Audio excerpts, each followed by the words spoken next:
ટોપ સ્ટોક્સની details સાથે જોડાયા છે સહયોગી નીરજ અને તૃપ્તિ. આપ બંનેને ગુડ મોર્નિંગ. નીરજ, કે આ સ્ટોક્સ પર આજે ફોકસ રહેશે? જી ગુડ મોર્નિંગ. અને ખાસ કરીને આજના દિવસે બ્લોક ડીલો થવાની છે. સૌથી પહેલાં એની વિગત લઈ લઈએ. ભારતીય એરટેલ પર અહીંયા એક બ્લોક ડીલ થવાની શક્યતા છે. જુઓ, ખાસ કરીને અહીંયાથી અને ઇન્ડિયન કોન્ટિનેન્ટ અહીંયાથી બ્લોક ડીલ દ્વારા લગભગ 0.5% જેટલો હિસ્સો ભારતીય એરટેલની અંદર વેચી શકે છે. 3.43 કરોડના શેરની બ્લોક ડીલ અહીંયાથી થઈ શકે છે. અને બ્લોક ડીલની જે સાઇઝ છે એ લગભગ 7,200 કરોડની રહેવાની અપેક્ષા છે. 2096.7 પ્રતિ શેરના ભાવે ફ્લોર પ્રાઇસ છે. અને કરંટ માર્કેટ પ્રાઇસથી લગભગ 3% નીચે આપણને ડિસ્કાઉન્ટ પર આ ફ્લોર પ્રાઇસ આવતી જોવા મળી રહી છે. એટલે આજના દિવસે આપણે અહીંયાથી ધ્યાન રાખવાનું. થોડોક ઘણો ઘટાડો આપણને કે ભારતીય એરટેલની અંદર આવતો જોવા મળી શકે છે. જે પ્રકારે આ બ્લોક ડીલની વિગતો અત્યારે સામે આપણને આવતી દેખાઈ રહી છે. બીજી તરફ તમને આજે વિશાલ મેગામાર્ટની અંદર પણ એક બ્લોક ડીલ થતી જોવા મળી શકે છે. એટલે એના પર એક નજર રાખજો. ખાસ કરીને પ્રમોટર કેદારા કેપિટલ વધુ 13% અહીંયાથી હિસ્સો વેચી શકે છે. હવે કેદારા કેપિટલ હિસ્સો વેચવા માટે એક ડિસ્કાઉન્ટ ઓફર આપવા માટે પણ તૈયાર છે. હવે આજે કેદારા કેપિટલ છે એ ખાસ કરીને વિશાલ મેગામાર્ટની અંદર સમયત સર્વિસ દ્વારા 54% હિસ્સો ધરાવે છે. અને અગાઉ પણ જૂન 2025માં આ પ્રમોટર દ્વારા લગભગ 25% હિસ્સો તમને વિશાલ મેગામાર્ટની અંદર વેચવામાં આવ્યો હતો. એટલે એ પ્રકારે અહીંયાથી વધુ તેઓ પોતાનો જે હિસ્સો છે થોડોક ઓફલોડ કરી રહ્યા છે. એટલે એના પર એક ધ્યાન રાખજો. આજના દિવસે વિશાલ મેગામાર્ટ તમને એક મોટી મૂવમેન્ટ ખાસ કરીને દર્શાવી શકે છે. જે પ્રકારે 13% હિસ્સાની અંદર આજે એક બ્લોક ડીલની શક્યતા આપણને અહીંયાથી દેખાઈ રહી છે.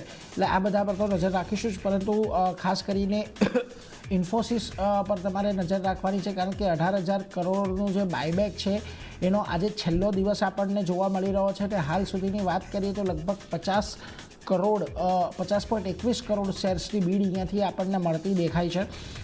ઓફર સાઇઝ કુલ 10 કરોડ શેરની હતી, જેની સામે લગભગ 5 ગણી બીડ અહીંયાથી મળી છે. 1,800 રૂપિયા પ્રતિ શેરના ભાવે આ બાયબેક આપણને આવતો જોવા મળ્યો હતો. એટલે ઘણી મહત્ત્વની બ્લોક ડીલ છે આ એરિયા. એટલે એના પર એક નજર આપણે અહીંયાથી ખાસ કરીને રાખવાની છે. બાયબેક છે એટલે નજર રાખીશું અહીંયાથી કેટલું આપણને બાયબેક પર અહીંયાથી અટ્રેક્શન જોવા મળે છે. ખાસ કરીને અહીંયાથી હવે જે લોકોને બીડ થઈ હશે એના તમામ શેર તો લેવામાં નહીં આવે, પરંતુ અમુક શેરો અહીંયાથી બાયબેક કરવામાં આવી શકે છે. એટલે જો કોઈ શેર હોલ્ડર હોય અને બાયબેક કરવું હોય તો આજના માટે એમનો છેલ્લો દિવસ હશે બાયબેક માટે અપ્લાય કરવાનો. એટલે આ તો ઇન્ફોસિસની વાત થઈ. આની સાથે જ પિરામલ ફાઇનાન્સ પર નજર રાખજો. હવે આપણને ધ્યાન છે પિરામલ એન્ટરપ્રાઇઝ હતી, જેનું નામ બદલીને ફરીથી પાછી પિરામલ ફાઇનાન્સ તરીકે આ કંપનીને રીલિસ્ટ થોડા દિવસો પહેલાં કરવામાં આવી છે સ્ટોક માર્કેટની ઉપર. અને જો એમણે H1 FY26 માટેનું પરફોર્મન્સ પરિણામો આવ્યા છે અને તેમણે બિઝનેસ ગાઈડન્સ પણ ખાસ કરીને આપ્યું છે. એમનો FY26 માટે 1,300 થી 1,500 કરોડના નફાનો લક્ષ્ય છે. અને H1 FY26ની વાત કરીએ તો અત્યાર સુધી કંપનીને લગભગ 603 કરોડનો નફો થતો ખાસ કરીને જોવા મળ્યો છે. એટલે એના પર એક ખાસ ધ્યાન રાખવાનું. હવે 603 કરોડનો નફો એમનો થયો છે, 1,300 થી 1,500 કરોડનો એક એમનું લક્ષ્યાંક છે. એટલે હજી તેમને બીજા 2 ત્રિમાસિકની અંદર ઓલમોસ્ટ 700 થી 800 કરોડનો જો નફો થાય તો અહીંયાથી ખાસ કરીને આ કંપનીને ગાઈડન્સ જેવું થતું દેખાશે. AUM growth 37% year on year રહ્યું છે. અને FY26ની અંદર ખાસ કરીને ટાર્ગેટ જે એમનો છે 30%થી વધુનો છે. અને કુલ AUM અત્યારે લગભગ આપણને 22% રહેતું જોવા મળ્યું છે, જે FY26માં લગભગ 25%નો જ ટાર્ગેટ આપણને અહીંયાથી જોવા મળી શકે છે. એટલે એના પર એક ધ્યાન રાખીશું. જે પ્રકારે અત્યારે AUM ગ્રોથ જોવા મળી રહ્યો છે એટલે કંપનીએ ખાસી એવી મહેનત અહીંયાથી પોતાના ગાઈડન્સને અચીવ કરવા માટે કરવી પડશે. એટલે પિરામલ ફાઇનાન્સ પર આજના દિવસમાં નજર રાખજો. કદાચ અહીંયાથી તમને થોડોક ઘણો ઘટાડો આવતો જોવા મળી શકે. કારણ કે એક તરફ જે અત્યારે H1 FY26ની અંદર પરિણામો આવ્યા છે એની સામે જે ગાઈડન્સ છે એ ગાઈડન્સ થોડું વધારે લાગી રહ્યું છે અને એ કંપની અચીવ કરશે કે નહીં એની થોડીક ચિંતાઓ છે. એટલે અહીંયા નજર તમારે રાખવાની છે. બીજી તરફ તમને ઝાયડસ લાઈફ પર આજના દિવસે નજર રાખજો. US FDA પાસેથી વેરાપામેલ હાઇડ્રોક્લોરાઇડ દવા માટેની એક મંજૂરી મળતી દેખાય છે. હાઈ બ્લડ પ્રેશર માટેની દવા છે. સ્ટ્રોક, હાર્ટ એટેકના જોખમોને અટકાવે છે. અને કેલેન SRના સમાન અસરવાળી આ દવા છે. એટલે એના પર એક નજર રાખજો. US FDA પાસેથી મંજૂરી મળતી દેખાય છે. અને આવનારા સમયમાં અહીંયાથી USની અંદર આપણને આ દવા લોન્ચ થતી જોવા મળશે. એટલે ઝાયડસ લાઈફ પણ તમારે આજના દિવસે એક ફોકસમાં રાખવાનો છે. બીજી તરફ તમારે NCCને પણ ફોકસમાં રાખજો. અહીંયાથી ઓર્ડર મળવાના સમાચાર સમાચાર છે. કંપનીને આસામના જે પબ્લિક વર્ક ડિપાર્ટમેન્ટ છે એની પાસેથી લેટર ઓફ અવોર્ડ મળ્યો છે. ગૌહાટી મેડિકલ કોલેજ અને હોસ્પિટલ પ્રોજેક્ટ માટેનો આ ઓર્ડર મળતો દેખાયો છે. હોસ્પિટલનું વિસ્તરણ કરવા અને મોડર્નાઇઝેશન કરવા માટેનો ઓર્ડર છે અને લગભગ 2062.71 કરોડ એટલે કે ઓલમોસ્ટ 2063 કરોડની આપણને અહીંયાથી એક ઓર્ડર મળતો દેખાયો છે. એટલે એના પર એક નજર તમારે રાખવાની છે. છેલ્લે Indian overseas bank assessment year 2022-23 માટે 835 કરોડનું ટેક્સ રિફંડ મળ્યું છે. એમણે જે ફરિયાદ દાખલ કરી હતી CITની અંદર એની ટ્રિબ્યુનલમાં એના ઓર્ડર બાદ આપણને આ રિફંડ મળતું દેખાયું છે. એટલે કદાચ આવનારા ત્રિમાસિકની અંદર આપણને જ્યારે પરિણામો આવે છે ત્યારે આ વન ટાઈમ ગેઇન તરીકે આ રકમ આપણને આવતી જોવા મળે. એટલે એના પર એક ફોકસ ખાસ કરીને રાખીશું. એટલે આજના દિવસમાં ભારતીય એરટેલ વિશાલ મેગામાર્ટની ડીલ પર તો નજર રહેશે જ, પરંતુ પિરામલ ફાઇનાન્સ પણ આજે કેવું આપણને પરફોર્મ કરે છે એના પર નજર રાખીશું. પરંતુ તૃપ્તિ, આ સિવાય પણ ઘણા સ્ટોક્સ તમારી ક્યાં નજર? હું શરૂઆત ખાસ કરીને HCL ટેકથી કરીશ. અહીંયા પોઝિટિવ સમાચાર સાથે જ આપણે શરૂઆત કરીએ તો સ્ટ્રેટેજિક કરાર અહીંયા આપણી સમક્ષ થતા જોવા મળી રહ્યા છે. કંપની HCL ટેકે AWS સાથે એક સ્ટ્રેટેજિક કરાર કર્યા છે. તેમને ખાસ કરીને ફાઇનાન્શિયલ સર્વિસ માટે AI ટ્રાન્સફોર્મેશન સર્વિસીસ જે છે તે પ્રોવાઈડ કરવા માટે અહીંયા તેમને કરાર કર્યા છે, જેમાં ખાસ કરીને આધુનિકરણની ડિજિટલને પ્રોત્સાહન આપવાનું તેઓ કામ કરશે અને બેન્કિંગ, વેલ્થ અને ઇન્સ્યોરન્સ જે પ્લેટફોર્મ છે તેને વધુ એક વ્યવસ્થિત બનાવવાનું પણ તેઓ કામ કરશે.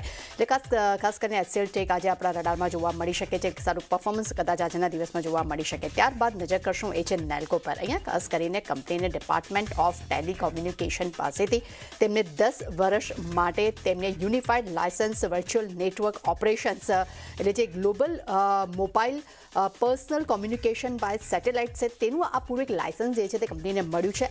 અને એટલું જ નહીં, કંપનીને એડિશન લાયસન્સ પણ અહીંયા આપવામાં આવ્યા છે. અને સાથે તેમને કંપનીને જે છે જે લાયસન્સ ધારકો છે તેમને VSAT સર્વિસ જે છે તે વેચવા માટે અહીંયા તેમને એક મંજૂરી પણ મળતી જોવા મળી છે. આનો એક સિમ્પલ અર્થ હું તમને સમજાવી દઉં તો સિમ્પલ અર્થ એ છે કે નાઇટકો ફાર્મા જે છે, માફ કરજો, નાઇટકો જે છે તેની પાસે ખાસ કરીને સેટેલાઇટ નેટવર્ક એમની પાસે ડાયરેક્ટ નથી. તેઓ વાયા નેટવર્ક લે છે અને તે ગ્રાહકોને તે સર્વિસ તેઓ પૂરી પાડે છે.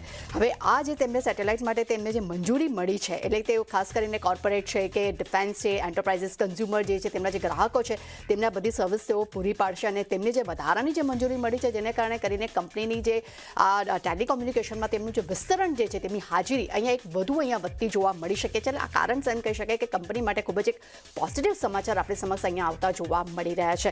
એટલે આ કાઉન્ટર પર પણ ખાસ અહીંયા નજર રાખવાની રહેશે. ત્યારબાદ નજર કરશું યુનાઇટેડ બ્રિવરેજીસ પર. અહીંયા દિલ્હીમાં કંપનીએ હાઇનકેન સિલ્વર બિયર બ્રાન્ડ તેમને લોન્ચ કરી છે. પ્રીમિયમ બ્રાન્ડ અહીંયા તેમને લોન્ચ કરી છે. હાલમાં તેઓ સ્થાનિક માર્કેટમાં જ આ જે બિયર જે છે તે ઉપલબ્ધ રહેશે, પરંતુ તેમના પ્રાઇઝીસ પણ ડિક્લેર કર્યા છે. જે વેરિયન્ટ કિંમત છે 330 મિલી બોટલ જે છે તેની 155 રહેશે. 500 મિલી કેન જે છે તેનો 180નો પ્રાઇઝીસ રહેશે અને 650 મિલી બોટલ છે તેનો પ્રાઇઝીસ તેમને 305 અત્યારે ડિક્લેર કર્યો છે. પરંતુ હાલમાં દિલ્હી સુધી આ સીમિત છે. આવનારા સમયમાં બીજા અન્ય રાજ્યોમાં પણ આ આપણને પ્રોડક્ટ જે છે તે મળતો જોવા મળી શકે છે. ત્યારબાદ નજર કરશું ઝેન્ટેક પર. અહીંયા ખાસ કરીને કંપનીને ઓર્ડર મળ્યા છે. ડિફેન્સ મંત્રાલય પાસેથી તેમને 108 કરોડના ઓર્ડર્સ કંપનીને અહીંયા આપણે સમક્ષ મળતા જોવા મળી રહ્યા છે, જેમાં સિમ્યુલેટર સપ્લાય માટે કંપનીને ઓર્ડર મળ્યો છે. ગઈકાલે પણ આ કાઉન્ટર ખૂબ જ એક આઉટપરફોર્મ પ્રદર્શન દેખાડી રહ્યું હતું. આજે ફરી એક પોઝિટિવ સમાચાર છે, એટલે જોવાનું રહેશે કે આજે કેવી રીતે રિએક્શન આવે છે. ત્યારબાદ નજર કરશું IGL પર. અહીંયા કંપનીએ CEID સાથે જેવી કર્યા છે તેમને કોમ્પ્રેસ્ડ બાયોફ્યુઅલ પ્રોજેક્ટને ડેવલપમેન્ટ કરવા માટે અહીંયા કંપનીના જેવી આપણને થતા જોવા મળી રહ્યા છે. જેવી માટે લગભગ ઇક્વિટી હિસ્સો જે તે 50% રહેશે. એટલે આ કાઉન્ટર પર પણ નજર રહેશે. અને છેલ્લે નજર કરશું બેંક ઓફ મહારાષ્ટ્ર પર. અહીંયા સરકાર દ્વારા પ્રભાત કિરણની બેંકના એક્ઝિક્યુટિવ ડાયરેક્ટર તરીકે નિયુક્તિ જે છે અહીંયા કરવામાં આવી છે અને તેમને 3 વર્ષ માટે તેઓ આ કાર્યભાર સંભાળશે. 24 નવેમ્બરથી તેમને ઓલરેડી કાર્યભાર સંભાળી દીધો છે. હવે આના અગાઉ 3 વર્ષ સુધી આ કાર્યભાર તેઓ સંભાળતા આપણને જોવા મળી શકે છે, એટલે મળશે. એટલે ઓવરઓલ ચાંદની ઘણા બધા ન્યૂઝ છે. ડેફિનેટલી બ્લોકડિસ જે થવાની છે તેના પર તો ખાસ ફોકસ હશે. એ સિવાય પણ જેટલા પણ સમાચાર છે તેના પર પણ ધ્યાન રાખીશું. જી, તો આ બધા સ્ટોક્સ પર ખાસ આપણે ફોકસ રાખીશું. નીરજ અને તૃપ્તિ, આ બંનેનો આભાર અમારી સાથે જોડાઈને ટોપ સ્ટોક શેર કર્યા. તો હાલ